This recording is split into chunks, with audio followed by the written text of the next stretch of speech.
Mon convive est une figure du théâtre français. Il est à la fois comédien, metteur en scène, scénariste et directeur de compagnie de théâtre. C'est Thomas Ledouarec, notre invité aujourd'hui. Bonsoir Thomas. Bonsoir Sab. Ah, je suis très heureuse d'être avec vous. Ça fait longtemps que nous ne sommes pas vus. Quelques temps. Comment ça va ? Pas mal du tout, ça va très très bien. Oui, tu portes chance d'ailleurs, puisque j'ai appris une très bonne nouvelle, c'est qu'hier, j'ai la chance d'avoir les clés d'un théâtre depuis hier. Voilà, donc je suis depuis très peu de temps, comme tu le sais, directeur d'un théâtre sur Avignon, et donc c'est une joie. Nous sommes 3 co-directeurs, donc j'ai 2 associés dans cette aventure, donc Cédric Chapuis et Anthony Magnier et moi-même, et tous les 3, nous allons nous associer pour cette nouvelle aventure de directeur de théâtre. Encore félicitations. Voilà.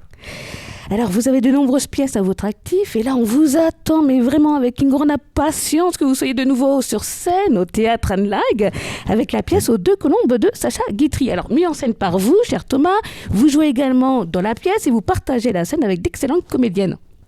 Oui, j'ai la chance d'être le seul homme de la distribution, donc je suis entouré de très jolies femmes, talentueuses, drôles, et donc non, c'est une chance ça, quand on est seul entouré de femmes. J'adore être entouré de femmes. On peut quand même connaître leur nom ? Alors oui, donc dans le rôle donc de ma première épouse, c'est Marie-Hélène Lantini.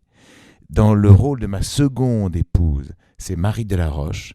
Dans le rôle on peut dire de ma bonne, si on veut, voilà, c'est le rôle de la bonne, c'est Marie Lecam, et dans le rôle de la grande duchesse Christine, c'est Caroline Devime. Je vous laisse le plaisir de nous faire le pitch. Alors c'est un homme, un avocat, qui a perdu sa première épouse lors d'un incendie en fait à Valparaiso en Amérique du Sud, et à la suite de cette disparition, épouse la sœur donc de sa première épouse. Sa sœur qui est récemment veuve, donc ils se consolent tous les deux et finissent par se marier de nouveau, pensant qu'elle avait disparu définitivement, donc cette première épouse. Mais, ça c'est toujours le principe d'une comédie, parce que c'est une vraie comédie, 20 ans plus tard, elle réapparaît, cette première épouse. Elle n'était pas morte, elle n'avait pas disparu dans cet incendie, et elle avait simplement perdu la mémoire, et 20 ans plus tard, elle retrouve sa mémoire, et elle revient comme si c'était hier. Mais malheureusement, il est marié, et en plus, avec la jeune sœur de cette dernière.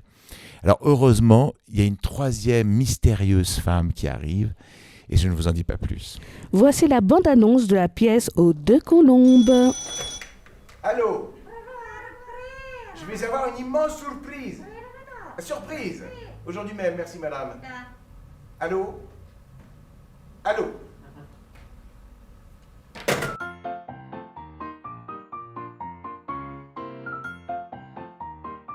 Chérie, je vais te faire une immense surprise.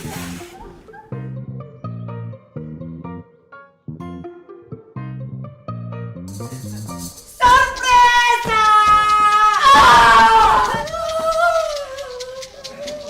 Pourtant, madame était morte. Il faut croire que non.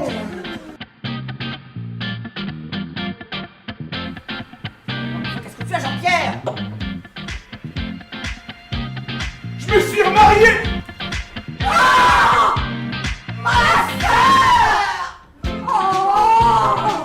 Oh là là là là!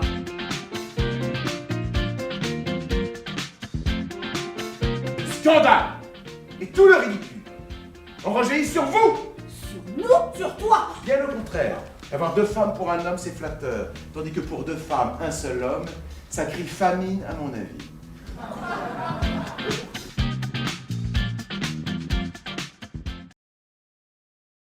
J'ai vraiment hâte de venir vous voir au théâtre.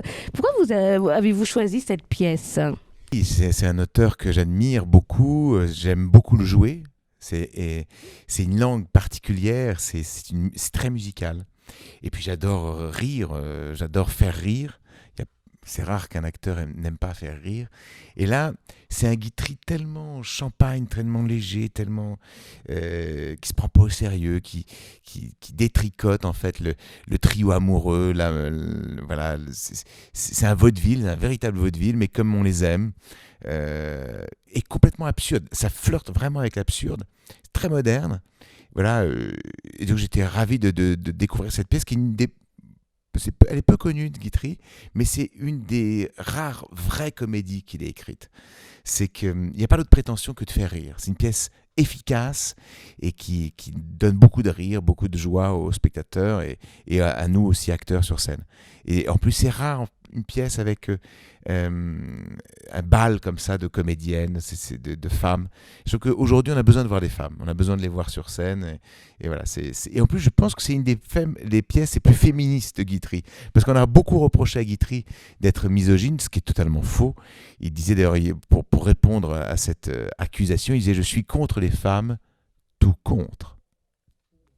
Voilà, c'était sa réponse à cette accusation totalement fausse. Il n'y a jamais un homme qui a aimé autant les femmes que Guitry. Donc après, qui aime bien châtie bien, donc c'est vrai qu'il ne les épargne pas dans les pièces. Mais c'est de l'amour. Dans un instant, évidemment, on reparlera de votre pièce aux deux colombes de Sacha Guitry, excusez-moi. Mais d'abord, j'aimerais savoir, quand une de vos créations se termine et que vous passez à d'autres projets, est-ce que vous gardez le lien avec vos comédiens ? Alors ça dépend avec qui. Il y a des comédiens avec qui ça se passe merveilleusement bien, donc on n'a qu'une envie, c'est de retravailler ensemble. Donc là, du coup, on garde des liens. Après, il y a des comédiens avec qui ça ne s'est pas forcément passé, ni de mon côté, ni du leur. Enfin, peut-être qu'ils n'ont pas envie Ça vraiment dépend. Ça dépend des aventures. Et puis après, encore faut-il pouvoir... je choisis vraiment un acteur... Parce que j'ai la chance, moi, en tant que metteur en scène, de choisir les comédiens avec lesquels je travaille.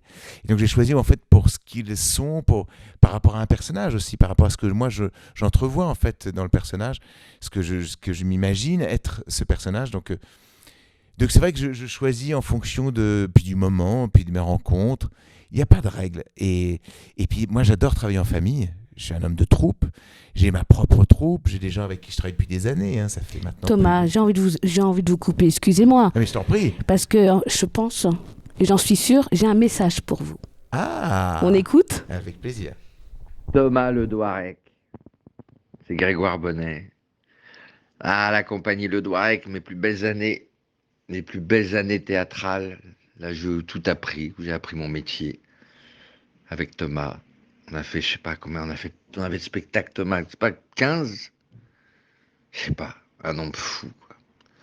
Je pense à toi, je t'embrasse, tu me manques. C'était Grégoire Bonnet. Ah, c'est ma gribouille. Alors, très beau comédien. Voilà. Extraordinaire Alors, acteur. Voilà. Et on peut le retrouver quand même dans la série Scène de ménage sur M6. Il incarne le rôle de Philippe, un pharmacien. Et on peut aussi le retrouver également dans la série Nina sur France 2, dans le rôle du Dr Proust. Qu'est-ce qu'on peut dire sur Grégoire Bonnet ?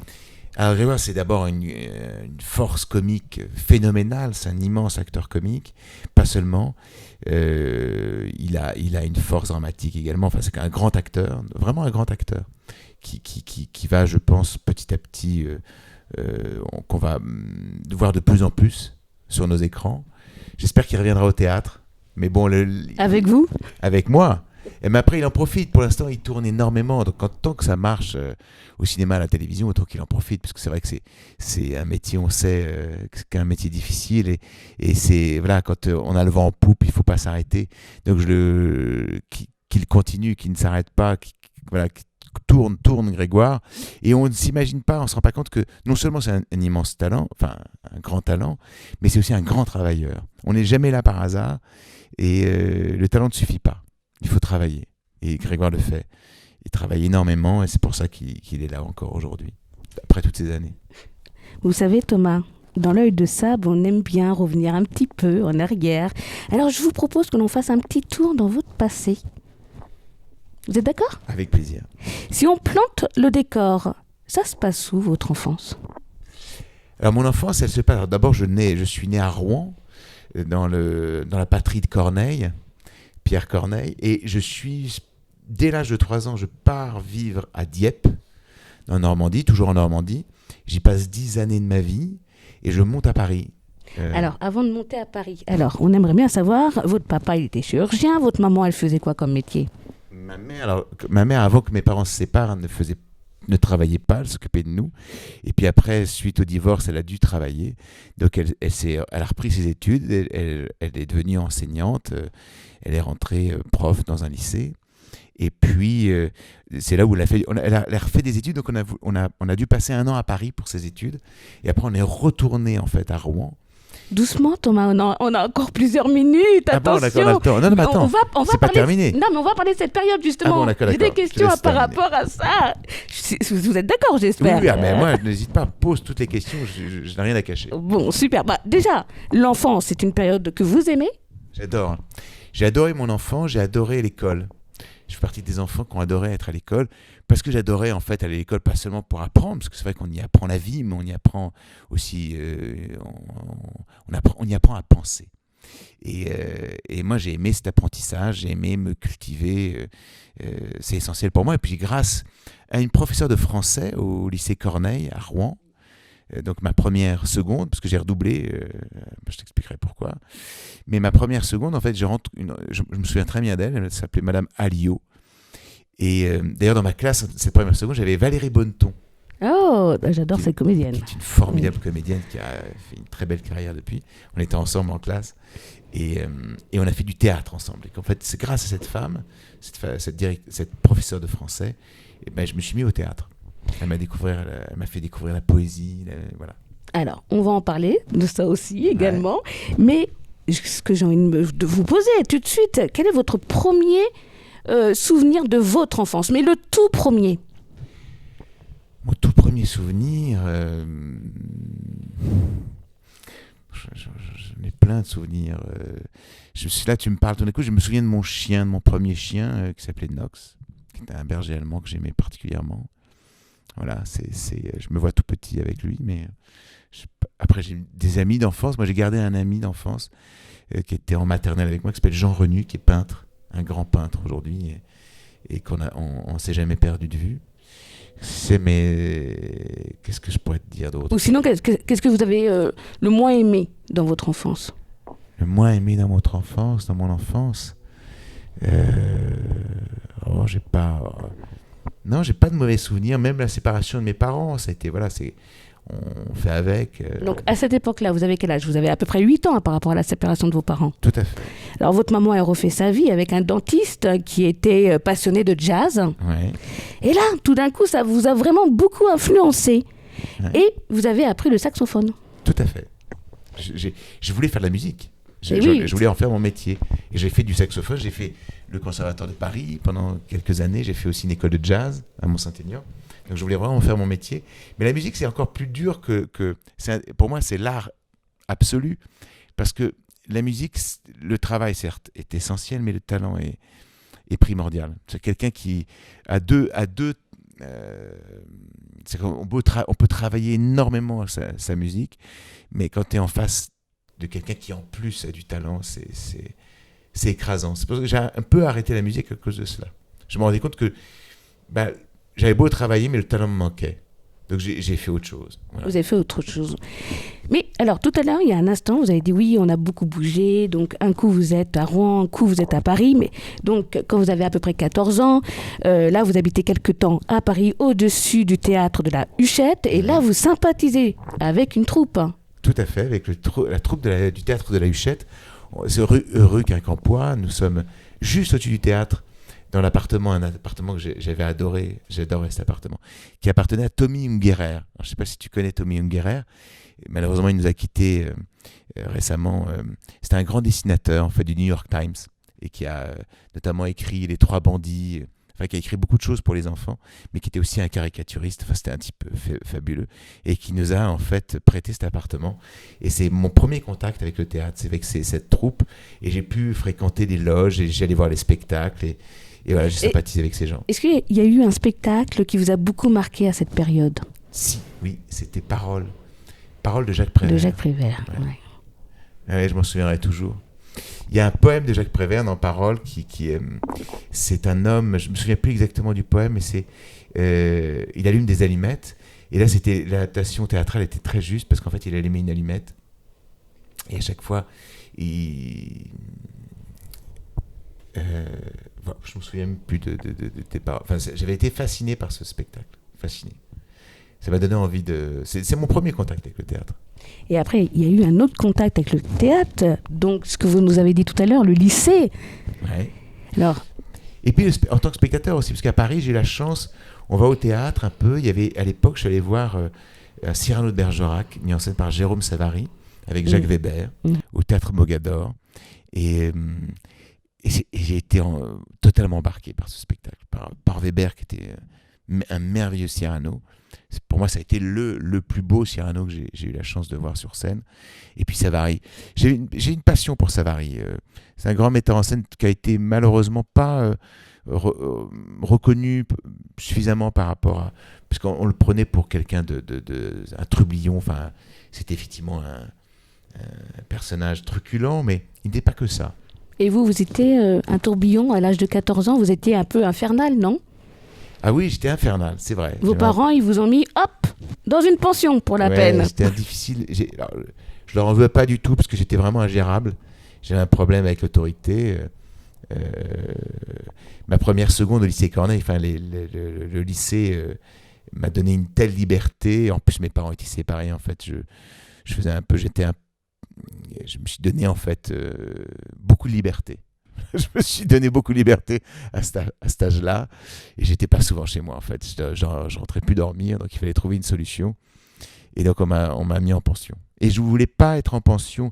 J'ai menacé mes parents. J'ai dit si vous me mettez en pension à côté de chez moi, je continuerai à faire le mur. Donc c'était pas une solution. Si vous voulez vraiment me mettre en pension, il faut vraiment m'éloigner. Donc ils m'ont éloigné le plus possible. Ils ont trouvé une pension au Havre. Et donc là il fallait vraiment que je prenne le train pour rentrer chez moi, donc c'était compliqué. Donc c'était dur les 4 premiers mois, mais très vite, j'ai adoré la pension, très vite, j'ai adoré être... Alors c'est particulier, c'était qu'entre hommes, hein. Donc on était 160 garçons. La chance qu'on avait, c'est que c'était un lycée mixte. La journée, en fait, on a retrouvé une vie normale. Donc on avait enfin les filles étaient là. Ça y est, il y a les femmes, donc voilà. C'est une vie normale. Voilà, c'est une vie normale. Moi, les vies sans femmes, c'est pas possible, c'est impossible. Pas possible. mais cette vie entre garçons, c'était extraordinaire. Non, on s'est régalé. C'était des fêtes mémorables. Si vous le pouviez, que diriez-vous à l'adolescent que vous étiez? Écoute, non, je dirais... Écoute, j'ai vraiment vécu mon adolescence pleinement. J'ai aucun regret sur mon adolescence. Aucun. J'ai vraiment été heureux. J'ai été amoureux, j'ai été passionné. Je faisais déjà de la musique, du théâtre. Ah, mais vous étiez un grand passionné parce que vous avez donc monté une association culturelle, jazz, photo, ciné. Oui, j'avais même monté un ciné-club. Voilà. En fait, j'ai rencontré au Havre une personne qui a été essentielle dans ma vie, qui s'appelle Joël Pagier, qui était surveillant. Au départ, il était juste surveillant du lycée à l'institution Saint-Joseph catholique du Havre. Il était surveillant. Et puis, il est devenu après conseiller d'orientation, animateur culturel, animateur théâtre. Il était musicien. Et il avait créé un club de théâtre, en fait, à Saint-Jean, parce qu'on appelle ça Saint-Jean, en fait, au Havre. Et je suis rentré, en fait, dans ce club de théâtre. Et ça a été le début d'une grande aventure ensemble, parce qu'on a monté je crois qu'on a monté 7 ou 9 spectacles ensemble avec Joël Pagier. Je suis devenu son assistant, j'avais les rôles principaux, enfin, on s'est régalé, on jouait à la Maison de la Culture du Havre, qu'on surnommait le pot de yaourt, et j'ai joué Alceste dans le Misanthrope, j'ai joué Treplev dans La Mouette de Tchekhov, je faisais 12 heures de théâtre par semaine, même quand je passais mon bac, je faisais 12 heures par semaine de théâtre, ce qui est énorme. C'est énorme. Et en même temps, vous avez... Vous découvrez plusieurs films et là vous êtes fasciné par un film qui vous a vraiment marqué. Oui, ça vous parle ou pas? Si, oui, il y a un film qui m'a marqué à cet âge-là, c'est Sailor and Lula. Sailor and Lula, qui était un film de David Lynch. Ouais. Palme d'Or, 1990, je crois. Mais c'est incroyable parce qu'à cette époque, le métier d'acteur, ça ne vous intéressait pas non plus, quoi. Vous êtes toujours dans l'optique de réussir en tant que saxophoniste.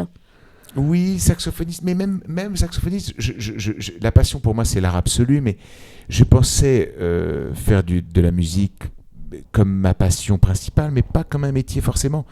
Je rêvais de plus, pour moi c'était pas une vie en fait, artiste. C'était pas un métier. Je voulais faire de la science politique, je voulais faire des sciences politiques en fait, je voulais faire Sciences Po. Et en même temps, pour rassurer vos parents ou pas? Ah non, Non, c'était pas pour rassurer mes parents. non. Oh non, tu sais, j'étais pas très discipliné, hein. Même, même pensionnaire, ça n'a rien changé avec cela. Non, j'étais un électron libre. Non, je voulais faire Sciences Po je voulais faire la politique à un moment donné. Et puis, mais en fait, j'ai remarqué, j'ai relu il y a pas longtemps des choses que j'écrivais gamin, et je rêvais quand même, dès l'âge de 17 ans, je commençais à parler de rêver de réaliser des films. Mais rêve que je n'ai jamais réalisé. Enfin, si, j'ai fait un court-métrage, j'ai réalisé un court-métrage, j'ai réalisé des pilotes, des petites choses, mais pas grand-chose par rapport. Enfin, en tout cas, j'ai jamais réalisé de film. Donc, en fait, j'ai jamais réalisé mon rêve. Donc, j'ai 50 ans aujourd'hui, et j'ai toujours pas réalisé mon rêve de gosse. Vous avez quand même acheté un théâtre hier. Oui, mais ça n'a rien à voir avec mon Oui, rêve. d'accord, mais c'est quand Donc, même. le théâtre est arrivé plus un de tard. Oui, d'accord. Oui, mais ça n'a jamais été non plus mon rêve d'acheter un théâtre, ni d'être directeur de théâtre. Non. Non, mon rêve, c'était vraiment de réaliser ça. Alors, je réalise un peu mon rêve, parce que metteur en scène, c'est un metteur. Enfin, je mets en scène, c'est que je crée un univers, je crée à chaque fois un monde quand je monte un spectacle. Et j'ai eu la chance aussi d'écrire des pièces que j'ai mis en scène après par la suite. Mais non, effectivement, je concevais pas ma vie comme en tant qu'acteur. Non, ça c'est vrai. Et c'est un accident. C'est parce que justement, j'ai fait un atelier théâtre au Havre et qu'on me confiait, qu'on m'a confié des rôles et que je m'éclatais à jouer et que les gens me renvoyaient cette image de moi. Je pense qu'on se construit avec les autres. C'est le regard des autres qui nous construit aussi. On a des choix, des désirs, des rêves, mais c'est aussi le regard des autres qui parachève, enfin, qui construit ce rêve, qui nous renvoie une image qui n'est pas forcément celle qu'on a, mais c'est un ensemble de choses qui nous construit dans la vie. L'éducation, les parents, mais aussi le regard des autres. Est-ce que Francis Huster... Et Huster a joué un rôle énorme. Il ne le sait pas. Mais il ne sait pas, enfin si il le sait parce qu'on se croise de temps en temps dans ce métier, mais quand je fais en même temps que je fais une prépa Sciences Po, je fais un stage de prépa, enfin un stage prépa Sciences Po en fait à Paris l'été, et en même temps je fais un stage d'été chez Florent, et lors des derniers jours à Paris Huster, il arrive, il nous demande de passer une scène devant lui. Et il me propose de rentrer directement en seconde année. Et à ce moment-là, je tombais amoureux d'une comédienne qui passait le stage, qui était en stage avec moi à ce moment-là, et qui était également déjà en seconde année chez Florent. Donc il y a eu cette... et qui est devenue la maman de mon premier enfant d'ailleurs, qui s'appelle Victor Ledoraki, qui a déjà... C'est un artiste également. Qui est un artiste, un grand artiste, et qui est un chanteur, auteur, compositeur, interprète, et qui s'éclate dans ce qu'il fait. Oh, stop. Je crois que j'ai un petit message pour vous. Ah. Salut papa. Donc voilà, apparemment tu es en pleine interview avec Sabrina. Tu es donc entre de bonnes mains. Voilà, je passe par là juste pour te dire que je pense fort à toi, que je suis fier de toi. Et je me demandais si tu pouvais un petit peu parler en anglais pour les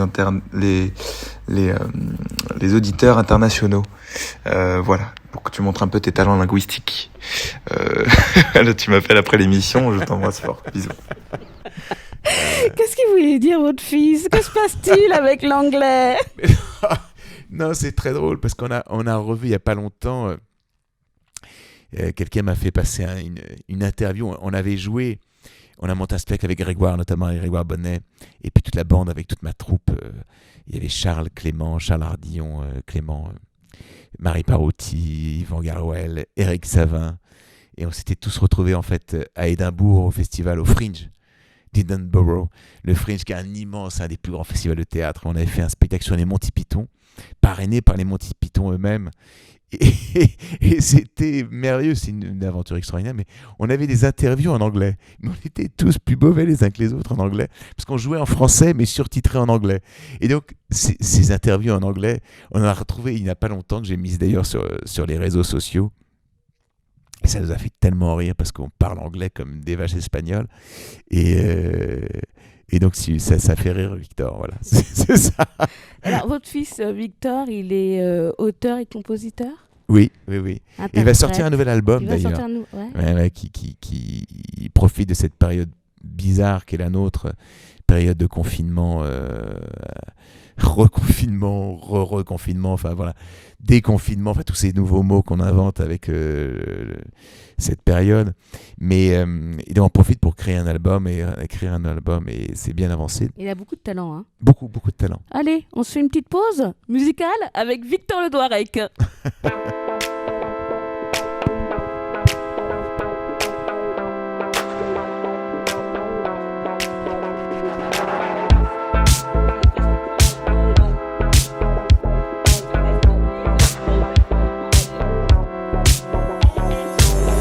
Comme l'air, les pieds sur terre, tu me fascines. Nous sommes de retour avec le talentueux Thomas Le Douarec. N'hésitez pas à suivre Victor Le Douarec sur les réseaux sociaux. Il y a toute son actualité et je peux vous dire que tout ce qu'il fait, c'est de la bombe. Vraiment, j'adore. Je suis fan de votre fils. Merci Sabrina, merci pour ce moment. Merci. Alors, juste avant, on parlait de Monsieur Francis Huster, il vous repère, il vous propose d'entrer en classe libre, dans la classe libre, en 3e année. Alors ça, c'est the must, hein. En fait, c'est les meilleurs qui vont dans la classe libre. Oui, la classe libre, ça a été une période magique. Et en plus, François Florent, parce qu'il y a aussi pas seulement Francis qui a une grande part dans ma carrière, enfin, c'est aussi François Florent qui dirige l'école et qui décide, suite au premier atelier que je mets en scène, j'avais monté une pièce qui s'appelait Maledictis, que je m'étais permis de réécrire déjà Sacha Guitry, c'était déjà du Sacha Guitry, mais je me permets de réécrire Sacha Guitry, ça donne un spectacle très étrange, mais donc j'obtiens au sein de l'école Florent des prix, donc, dont la meilleure mise en scène, meilleure adaptation, meilleur acteur pour un second rôle, pour ma pomme. Et ça donne envie à Florent de créer pour moi et un ami à moi qui s'appelle Michael Cohen, qui est auteur et réalisateur de cinéma et qui est également un très grand comédien. Et pour Michael et moi, il crée en fait une classe libre mise en scène. Et donc on va se retrouver. Et d'ailleurs, malheureusement, il n'a pas réitéré cette... C'était pourtant une aubaine pour nous. Nous, on s'était régalé avec Michael et moi. On avait le devoir, en plus d'être comédien et d'apprendre notre métier d'acteur, on se devait en fait d'apprendre notre métier de metteur en scène, de créer des spectacles avec les gens de la classe libre. On pouvait choisir qui on voulait en fait dans l'école pour pouvoir les diriger. Ça a été une époque bénie, hein. C'était magique, c'était formidable. Et puis j'avais une génération d'acteurs avec moi, toute l'équipe des Robins des Bois en fait, dont Grégoire Bonnet, mais il y avait Jean-Paul Rouve qui était dans ma compagnie en fait quand on a après Jean-Paul, Pef, voilà, c'était des gens avec qui j'ai démarré le théâtre. Vous avez toujours des contacts avec eux, avec Jean-Paul Rouve? Avec Jean-Paul et Pef, oui. Oui, toujours. Ouais, avec Jean-Paul Rouve, mais qui étaient aussi des très grands amis de Grégoire. Et Grégoire a eu a beaucoup souffert à l'époque, et ça, Pef et Jean-Paul ne le savent pas, mais c'est vrai que on jouait le Cid de Corneille, en fait. J'avais mis en scène un Cid de flamenco. Grégoire était extraordinaire, il jouait le roi à l'époque, et au moment où Pef met en scène Robin des Bois, enfin le spectacle qui a été l'origine des Robins des Bois, et qui a été le débarrage de leur aventure après avec la chaîne Comédie, et ça a commencé en fait avec Dominique Farrugia qui les produit, cette aventure qui a été merveilleuse, qui est partie sur Canal+, et qui a fait et ben Grégoire ne pouvait pas. Pourquoi? Parce qu'il était pris à cause de moi. Ah, il est resté fidèle. Il m'est resté fidèle. Et il a dû renoncer en fait à la proposition de Pef d'intégrer les Robins des Bois.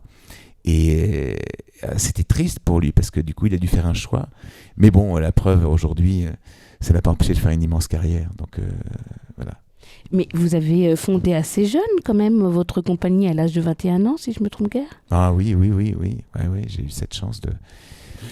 En fait, par nécessité, en fait, on était à l'époque, on se posait pas trop de questions. Ça, c'est la force quand on a 20 ans, nous sommes insouciants, donc on se pose pas trop de questions. Et ça te permet d'avancer, de foncer. Et moi, j'ai fait quelques castings. Lorsque je suis en casting à Florence, je commence à faire quelques castings. Et je rencontre les premiers directeurs de casting. Et j'ai eu la chance de tomber sur des directeurs de casting très désagréables. Ah, Ouais, c'est étonnant. Ouais, désagréables, imbus d'eux-mêmes, des gens qui étaient loin de mes préoccupations du moment. Et donc j'ai dit, mais attends, c'est ça, non, c'est ça ce métier, c'est quoi, je vais dépendre de ces gens-là. Et j'ai dit non, ça c'est pas moi, ça me ressemble pas, j'ai pas envie d'être dépendant de ces personnages qui étaient vraiment d'une suffisance, mais Odieux. pas odieux, j'en sais rien, mais je les connaissais pas suffisamment, en tout cas, mais suffisant, méprisant, enfin aucun intérêt, enfin humainement, des très mauvaises rencontres, et j'ai pas envie de dépendre de ces gens-là, donc j'ai créé ma propre compagnie tout de suite pour pouvoir me distribuer des rôles s'il le Mais faut. vous avez raison. Et voilà. Donc ils m'ont donné cette force-là. Alors, on vous connaît pour vos nombreuses pièces telles que Dommage qu'elle soit une putain, Sur le dos d'un éléphant, Les sorcières de Salem, Le dindon, Le portrait de Dorian Gray, L'idiot, évidemment, Le Cid, Vol au-dessus d'un nid de coucou avec Bernard Tapie. Vous avez toujours contact avec lui? Oui. Oui.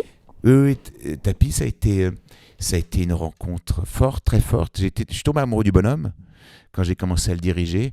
Après, bon, c'est un personnage, hein, c'est compliqué à diriger Tapie. Mais c'était la première fois qu'il jouait du théâtre. C'est la première fois qu'il mettait les pieds sur un plateau. Et donc j'ai eu cette chance-là d'être le premier. Et donc on s'est découvert l'un l'autre. Je pense qu'il a adoré ça. Puis la pièce était incroyable, Vol au-dessus d'un nid de coucou. Après, ça n'a pas été si simple que ça entre nous. Ça a frité un peu, mais après, on s'est retrouvés après. On s'est retrouvés et puis là, je suis de tout cœur avec lui et si jamais il m'entend, voilà, je suis de tout cœur avec lui. Il se bat en ce moment contre le cancer. Il a un double cancer. C'est une bataille de tous les jours. Et donc, je salue Bernard et voilà, je lui dis courage, bats-toi comme tu le fais et tu es un exemple pour les autres. Voilà, c'est une saloperie cette maladie. Oh oui, c'est terrible. Moi, j'aime beaucoup en fait, Monsieur Tapie. Écoute. Et grâce à vous, je l'ai rencontré. C'est pas vrai. Mais oui, je suis venue voir la pièce. Ah, Et vous, vous me l'avez présentée. Très bien. Voilà, bon, il y a quelques années de ça, évidemment. Donc, on vous connaît aussi pour Arrête de pleurer Pénélope, Les hommes viennent de Mars et les femmes de Vénus, Portrait craché avec Véronique Jeunesse. Bon souvenir? Et très bon souvenir, Véronique. Ça a été un tel rigolade, ce spectacle, qu'on a beaucoup tourné en France et qui a été un énorme succès en tournée. Elle a vraiment son public, Véronique, et on a tellement ri avec ce spectacle qu'on en a refait un autre. On a monté une autre pièce qui s'appelait Face à face avec Martin Lamotte. Et avec Martin et Véronique, ça a été on s'est bien marré. Mais... C'est une chouette personne, sont vraiment de chouettes personnes, Martin et Véronique. Mais qu'est-ce qui vous guide dans vos choix? Alors, l'humain, je ne te cache pas que j'ai pas très envie de... j'ai la chance d'être, autonome. J'ai ma propre compagnie depuis 1991. Donc, j'ai fait mes propres choix. Je suis totalement libre de mes choix. Donc, je vis j'ai besoin de personne pour vivre, en fait. Donc, j'ai cette compagnie qui me permet de vivre mes propres aventures. Donc, quand je travaille avec d'autres personnes ou avec d'autres productions, ce qui m'arrive régulièrement, hein, je peux choisir. Donc, c'est toujours des choix de cœur, hein, c'est des choix.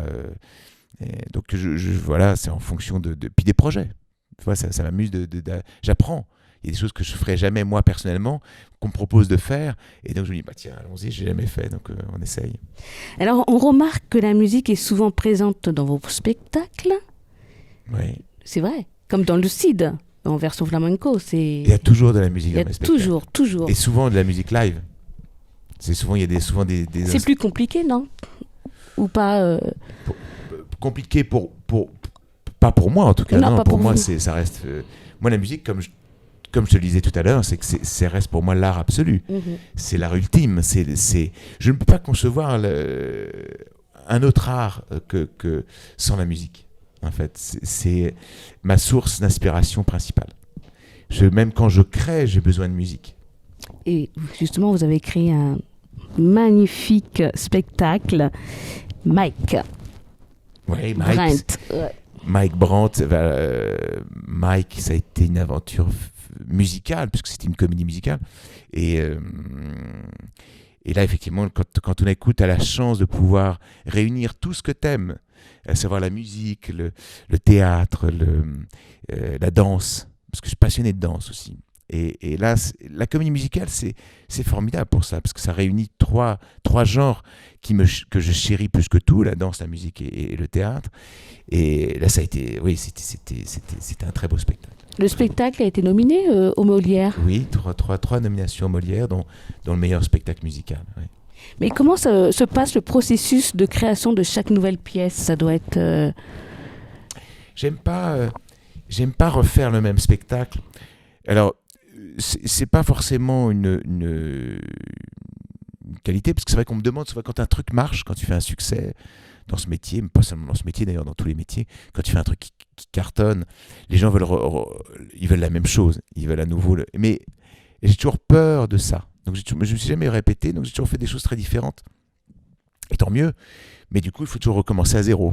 Donc c'est une remise en question, mais ça te permet d'apprendre, de réapprendre, en tout cas de découvrir d'autres univers. Et c'est ça qui m'a toujours guidé en fait. C'est des univers toujours différents. Et c'est pour ça que je suis passé du flamenco à la danse, au cirque, au café-théâtre, au théâtre, au vaudeville, au boulevard. Enfin, tu vois, j'ai touché un peu à tout. Et tant mieux.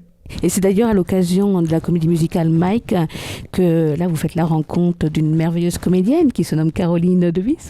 Caroline Devim. Devim, on dit? Oui, Caroline Devim, oui. Elle incarnait... Non, elle faisait quoi? Elle faisait Dalida, le personnage de Elle Dalida? Elle jouait Dalida. Elle jouait Dalida. Et plein d'autres rôles d'ailleurs dans la comédie musicale Mike. Elle faisait plein de rôles. Et c'était une vraie rencontre professionnelle. Une très belle rencontre professionnelle, parce qu'elle fait partie des rares personnes en France à avoir tous les talents, parce qu'elle chante, danse aussi bien qu'elle joue la comédie. Donc elle fait les trois aussi bien, et ça c'est exceptionnel de rencontrer, quand tu as la chance d'avoir ça dans ton entourage, d'avoir quelqu'un qui a autant de talent.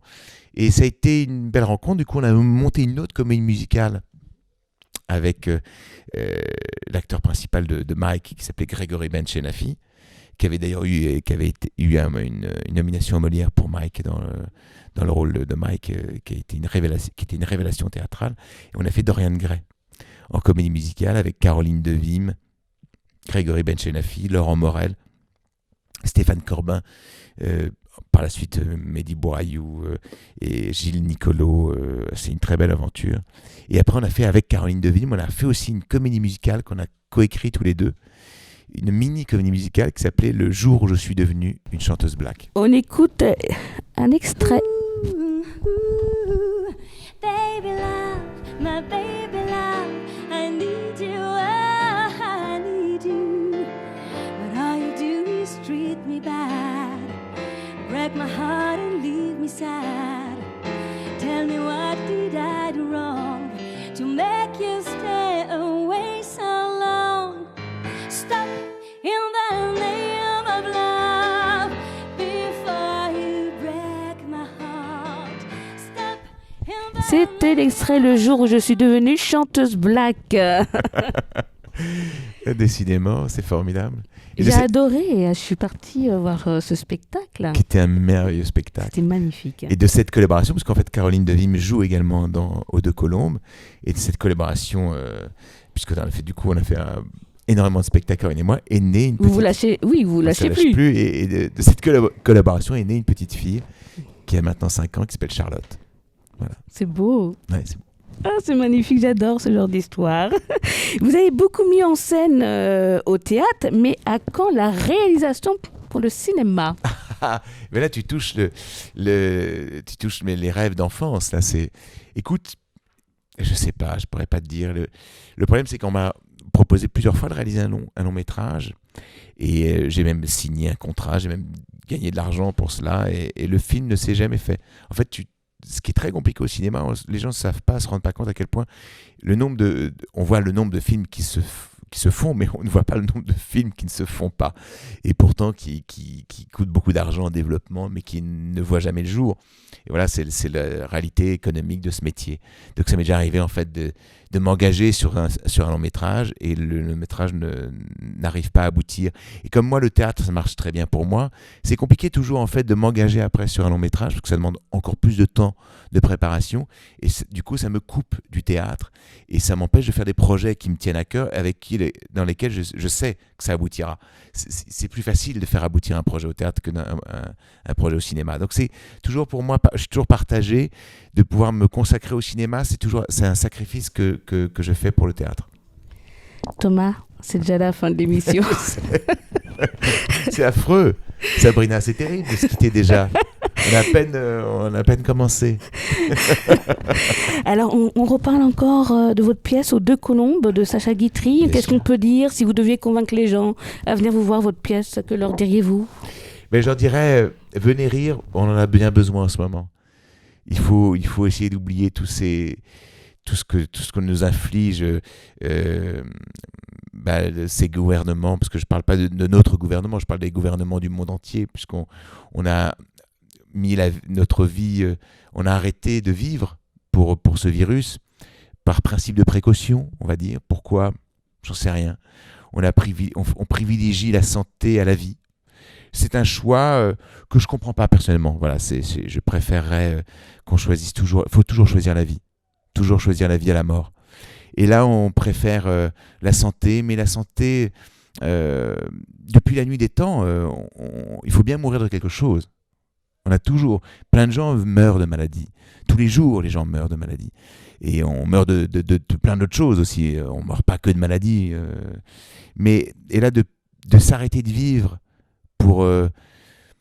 par principe de précaution, je trouve ça triste. Voilà. Et tous ces gens qui nous gouvernent ont peur qu'on puisse leur faire des reproches, peur d'être montré du doigt parce que qu'on pourrait les accuser d'être responsables de ce qui nous arrive. Non, ils sont pas responsables. À aucun moment ils sont responsables. Ils sont responsables de rien. Ce qui nous tombe dessus, ce virus, c'est un accident de la vie. C'est l'être humain qui est responsable de ce virus d'ailleurs. C'est l'être humain parce qu'on prend trop de place sur cette terre, donc il faut à un moment donné qu'on en paye le prix. Et on bouscule un peu la nature, on la bouscule cette pauvre terre, on la fait souffrir. Et donc c'est un juste retour des choses, elle nous fait souffrir à son tour, elle nous envoie ça. Mais après maintenant, pourquoi s'arrêter de vivre à cause de cela? Je comprends pas. Que les gens qui soient fragiles se protègent, et ils le font d'ailleurs, on n'a pas besoin de leur dire pour qu'ils le fassent. Et donc continuons à vivre. Je suis pas président de la République et je suis pas, mais il faut arrêter de lui tomber dessus, de tomber d'ailleurs sur ce gouvernement. Ils sont pas meilleurs que les autres, mais ils sont pas moins bons non plus. Et c'est le monde entier qui gouverne de la même manière. Hein. Le monde entier enferme les gens par principe de précaution. C'est n'importe quoi. C'est comme ça. Bon, bientôt on va tous se revoir et j'espère que nous allons vous voir sur scène parce que votre pièce aussi. aux Deux Colombes, c'est vraiment un petit chef-d'œuvre. Tout le monde le dit. Le public rit de bon cœur. Il y a que des retours positifs. Allez voir la pièce aux Deux Colombes de Sacha Guitry, mis en scène par monsieur Thomas Le Douarec. Thomas, bon là c'est vraiment la fin. Faut qu'on se lâche un tout petit peu. Ah, c'est dommage. Mais c'est comme ça. Mais j'espère que nous allons nous revoir. Mais oui, vous mais sur revenez scène. quand vous voulez dans l'œil de Et sable. puis sur scène, c'est toujours au théâtre, c'est toujours 2 spectacles qui tournent aussi. Il y a le portrait de Dorian Gray d'Oscar Wilde, qui est un immense succès que nous avons joué pendant 4 ans à Paris. Il y a aussi L'Idiot de Dostoïevski. J'ai fait une adaptation théâtrale de L'Idiot, magnifique roman, qui se joue aussi encore en tournée, qu'on reprendra à Avignon cet été, et le portrait de Dorian Gray, qu'on reprendra également pendant le Festival d'Avignon cet été au Alors théâtre. cet été, il y aura le Festival d'Avignon, c'est sûr? C'est certain, au théâtre certain. des Lucioles. Donc le Festival d'Avignon aura lieu, je vous assure qu'il aura lieu cet été en juillet. Tout le mois de juillet, on sera là avec le portrait de Dorian Gray d'Oscar Wilde, avec L'Idiot de Dostoïevski. Et j'espère qu'on reprendra Oranlag aux Deux Colombes dès le mois de février. J'y crois. Allons tous au théâtre. Encore merci beaucoup Thomas, je remercie toute l'équipe. Merci Sabrina, et merci à vous d'être là. Merci beaucoup à la Pimédia, Fréquence Mistral, Éric Leroy, Ligia Ribeiro. C'est de l'équipe Triptyque et surtout au réalisateur Kadik. Un dernier mot pour la fin?